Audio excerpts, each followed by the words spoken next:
All right, what's up? Welcome in. This is Philadelphia Eagles Now. Chase Sr. here with you. It's a Friday evening, getting ready for the weekend, doing a watch party tomorrow. It's the off day, but I said, who cares? I just want to chop it up with everybody, kind of introduce you to myself, and just give you an Eagles news and rumors mailbag from the crib. We'll hopefully be back in the studio tomorrow if that Dolphins-Eagles game ends up happening in the preseason. But today, just wanted to take some of your questions, read off some of your takes from the post that we put on our community tab here on our YouTube channel. We'll talk Eagles roster battles today, trade rumors, Eagles history, and it'll also kind of serve as a get to know since I'm taking over for Thomas Mott as the full-time host of Philadelphia Eagles Now first week here, and a lot of the subscribers out there have just had questions about what I'm into and stuff like that. So I'll answer every single question that we had on that community tab. Speaking of that watch party tomorrow, as of now, I guess the game is on. Not sure if the Dolphins are still sick.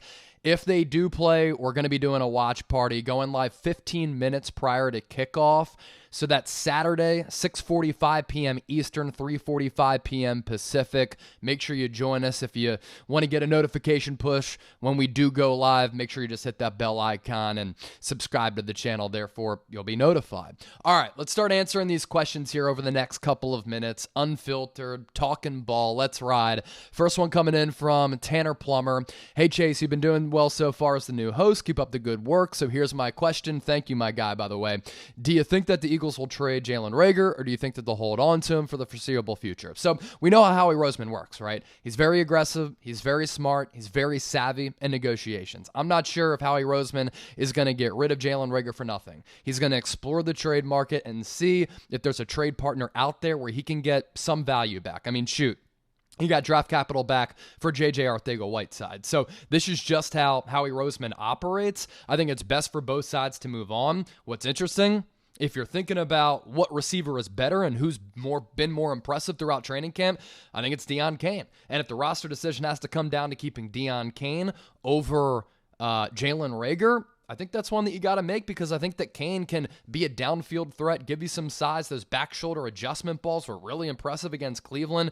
He was making plays, and Reagor has failed to make plays. What do you think happens with Reagor? Just let me know in the comment section. You guys want him traded? You want him cut? You want them to keep him as a former first-round pick? Just let me know and get that comment section popping. Some Black Ninja. Hey, Chase, you're a Philly native and love football. You're just the right person for the job.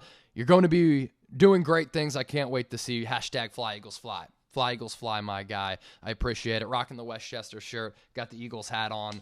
Hey, I'm so excited to take over the channel, man. This is absolutely a dream come true, and I do appreciate all of the new compliments, man. And I understand people are going to miss Thomas Mott, right? He did a phenomenal job growing this channel to 31,000 subscribers. My goal now, by the end of the football season, for this to be a 50,000 subscriber channel. I built up Niners to 61,000, trying to do the same with Philadelphia Eagles now.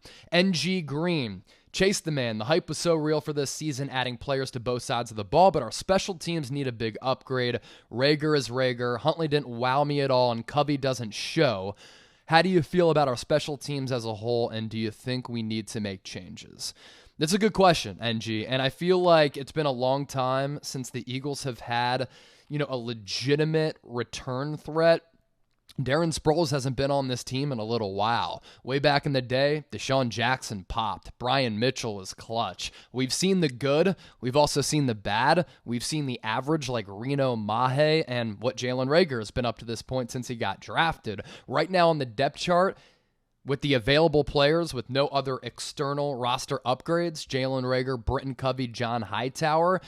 I watched a lot of Covey last year at Utah because I think Utah's a really fun program to watch. Kyle Whittingham has done a phenomenal job building them into kind of that secondary college football power, or a team that's always competitive, feisty, even during a down year. So I just think they're really underrated as a program. I frankly like watching them. They're really physical. They kicked Oregon's ass at home last year, and actually twice in the bowl game as well. So I really like watching them play. So I saw a lot of Britton Covey. And as a return man, this dude just has a knack for making plays in-game action. I'm not sure he's a practice player. I'm not sure he offers you all that much more than just a return guy.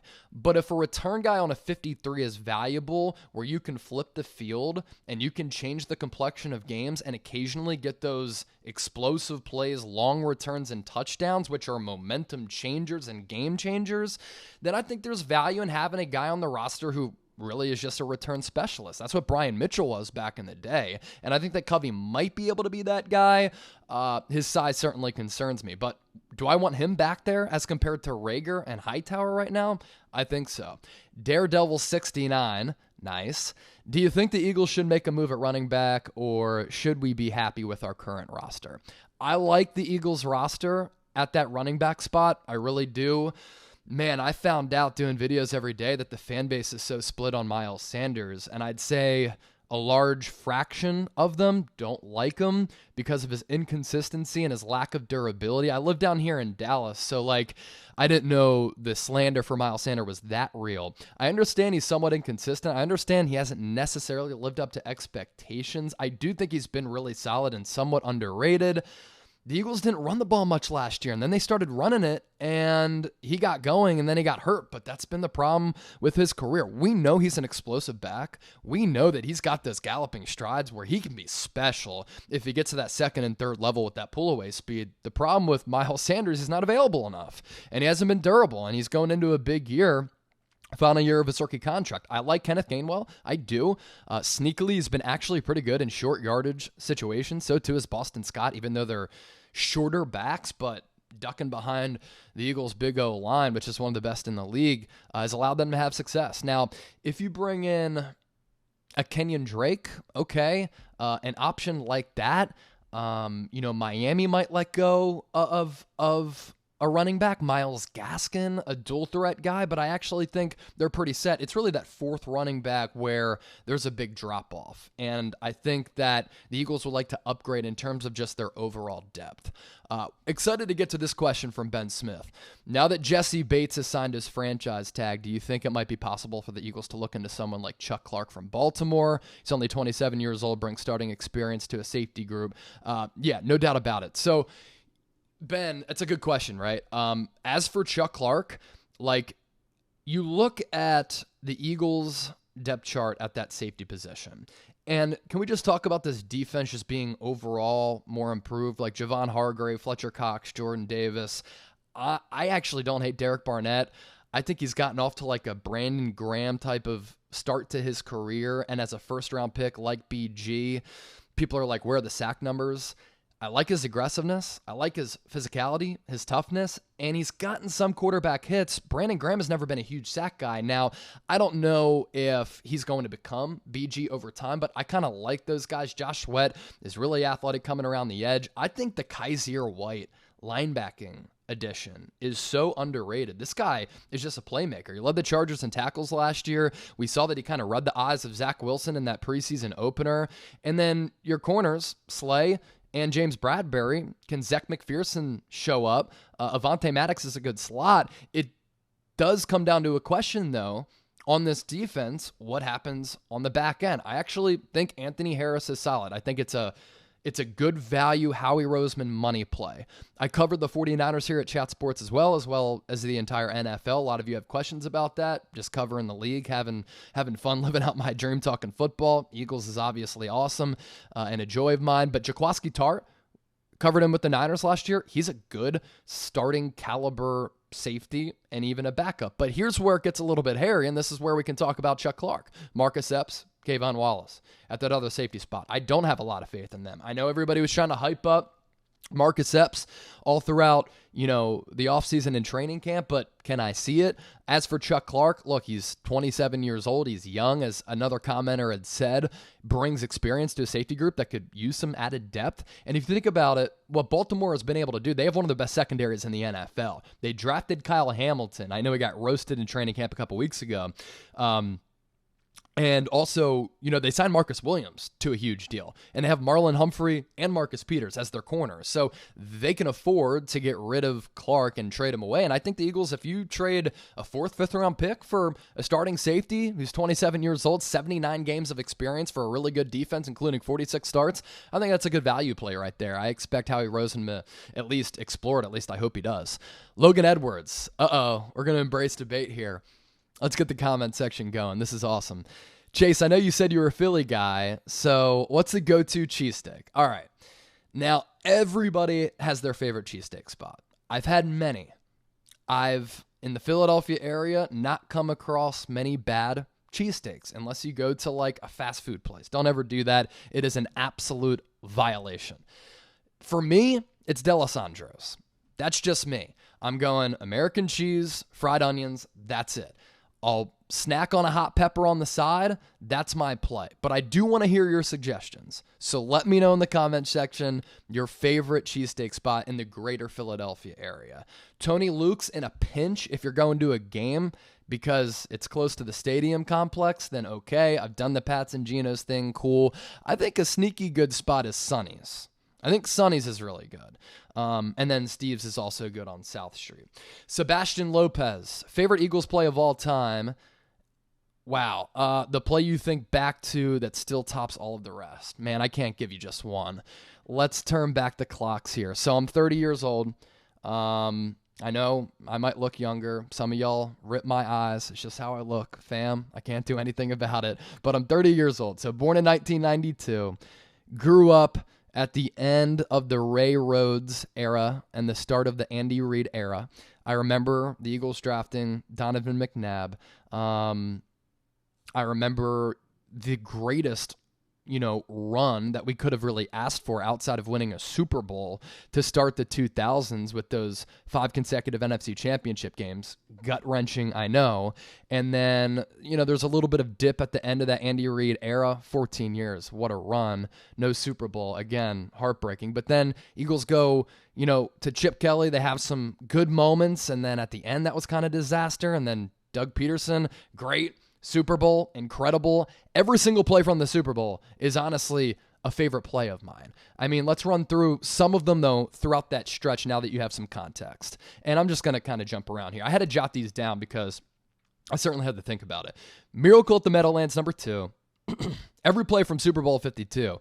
BG strip sacking, Tom Brady is just... It's still an underrated play. It was the biggest play in that game, in my opinion. Obviously, the Philly special. The Zach Ertz touchdown was lit. Alshon Jeffrey, Corey Clement, Nick Foles dropping dimes. The Malcolm Jenkins hit was incredible, where he knocked out Brandon... Why is his name escaping me? Help me out in the comment section. But that was an incredible play. So those all stick out. Donovan McNabb to Freddie Mitchell on the long scramble play when John Madden was doing the game. McNabb to Freddie Mitchell, 4th and 26. Couple of clutch David Akers field goals. The Cody Parkey double doink game. The Jake Elliott 61-yarder against the Giants, which kind of kickstarted the Eagles Super Bowl run. Brian Dawkins against Algie Crumpler. For some of you youngins, look back at that. I was at the NFC Championship game in 2004 that sent a shockwave throughout the stadium. An incredible and still legal hit that I don't think would get flagged now. I don't know. Who knows? It might. And then Dawkins intercepting Brett Favre in that playoff game. Just a couple of plays there that come to mind. Tariq Shell, do you think the Eagles will trade Reagor for either Kareem Hunt or DK Metcalf or some other impact players before week 1 of this upcoming season? It's not going to be DK Metcalf. I mean, Seattle's obviously going to hold on to him. He just signed that huge contract not long ago. He's in the future plans for Seattle until maybe he forces a trade if they're going to continue to trot out Drew Lock and Geno Smith. What a joke. For Kareem Hunt, maybe.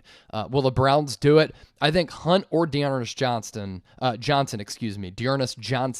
could get traded by the Browns just because, the Browns invested in a back. They already have Nick Chubb. They're really deep at that position. Are they going to cut one or get some value back for one? I think that's in play. Stoned Booch. Nice. If you're stoned, hope you're having a good night. We need a safety. If anything, our running back core is fine. Yeah, that's where Chuck Clark comes in, and that's what I'm down with for sure. Casey, hopefully I'm pronouncing this right. I think I am. If not, correct me. We're new here.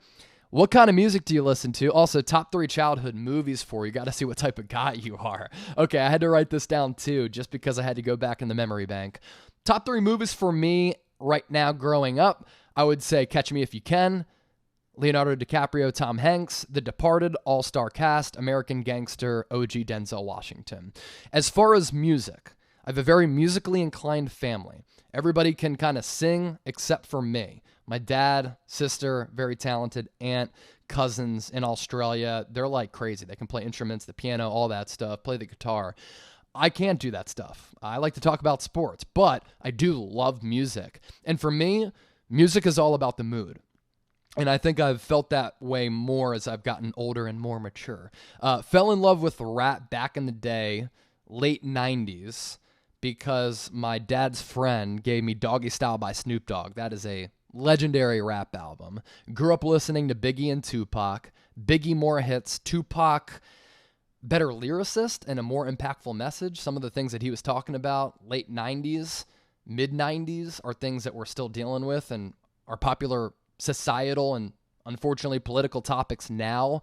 Eminem, Lil Wayne, 50 Cent, Lloyd Banks, Meek, Drake, Jay-Z, Kanye, Wiz Khalifa, Mac Miller was my guy. That celebrity death hit me hard.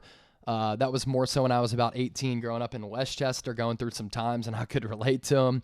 But I also love like Elvis, Elton John, Johnny Cash, Ray Charles, Bob Marley, Slightly Stupid, Revolution, Twiddle, dabble in some country from time to time, but mostly I like that because the concerts are a lot of fun because you can pound beers. Rockside, AC/DC, Red Hot Chili Peppers, Dave Matthews Band. So all that really good stuff for me. Let me know what you guys think of that. Your favorite movies, favorite artists in the comment section. I'm down to talk some rap too. I appreciate that question. Dave Santiago, one of the two. Hopefully I pronounced that right. Chase, do you think Nakobe Dean will start? He got starting reps this past week, and I think that he has the mental wherewithal to start and play a lot as a rookie. I'm not sure he's going to play right away and start as a rookie. I want to see him out there for sure. Kaiser White, I talked about him earlier. Nakobe Dean, I think, just has the instincts to be an impactful player if the medicals continue to check out. That's why he dropped so far in the NFL draft. Spirit Hunter, since you're a Philly guy, would you prefer Rita's or Richmond's for ice cream and water ice? I don't know about Richmond's. If that's a violation by me, I do apologize. I do remember in South Philly, right by this park, going to like John's or Pop's, I believe. But I've been to Rita's many times. Rita's is solid. I'm not the biggest like water ice guy though. But like sometimes on a summer day, that water ice or wooder ice definitely hits. I had to eliminate wooder out of my vocabulary as I was in the TV business working for WNEP throughout my career. Next one coming in from IJM Ruiz. Biggest question, why is Jonathan Gannon still using zone coverages when it's obvious that we get burned every time? He's really making me nervous. This is actually really interesting for a couple of reasons. So I analyze football with my eyes. I like watching the All-22, watching games back and all that stuff. Really do appreciate all that. But I also sometimes like analytical data, but I think if you're running a business, right, you always want to have access to trends and numbers and data sets that might allow you to increase your sales or whatever. And for football teams, some analytics are good, impactful data to allow you to build your football team to maximize your roster and see what trends are happening with play calling, play tendencies, where you go in particular plays on the field, all that type of stuff. So I kind of weigh both. You can't get overly nerdy. But like I've read Warren Sharp's preseason preview, and he did point out a pretty interesting trend. So bear with me here. As offenses have put more of a priority on spreading the field, defenses have become less aggressive to give the defense less space. So 17 teams used a too-high pre-snap shell on at least 50% of snaps in 2021. So too-high safeties here. But 0 teams used some version of too-high coverage on over 50% of pass plays. The highest was at 45%, and 15 teams were over 40%. And then, so you have to think about it. So offenses in nowadays NFL have spread out because they want more space with the rule changes, getting players in motion, hitting them in stride, allowing them to use their athleticism, speed to pick up yards after the catch. But to fight against this, offense has gotten the ball out quicker to throw some of these shorter passes, and they've increased. Average depth of target has dropped over the past 3 years from 8.18 yards in 2019 to this past year, 7.75. And the rate of passes thrown at or behind the line of scrimmage has risen each year since at least 2013, and in 2021, 71.5% of passes were thrown within 10 yards of the line of scrimmage. So you asked about the defense. This is where the defense comes into play with why last year Jonathan Gann didn't blitz as much, but then Fletcher Cox called him out for it. And once he started blitzing a little bit more, that's when this defense played a little bit better. To fight against this, defensively, with so many passes getting thrown to that area, defensive adjustment here has been to flood more defenders into throwing lanes. So they spread it out and they blitz less because they want more members of the defense out in space. This is also why a lot of teams don't use linebackers as much, because they can use these safety Tyrann Mathieu cornerback linebacker hybrids who can fill up more space and tackle guys in open areas on the field because of the spreading out of concepts. So teams are now blitzing less aggressively. Last season, defenses blitzed just 25.3% of the time. Lowest rate over a full season since at least 2013. Okay? Biggest jump came in the early downs, though, because obviously, play calling has changed in that regard, too. So that's why Jonathan Gannon runs these zone concepts, and that's why he doesn't blitz that much, because he's trying to counter some of the trends that we see in the NFL. And this is sometimes where the use of analytics might be counterintuitive to a defensive coordinator and an organization. Just something to think about. Last one coming in here. James Carter. What do you think the Eagles' next Super Bowl is? I think one in the next 3. Shoot. Hope so.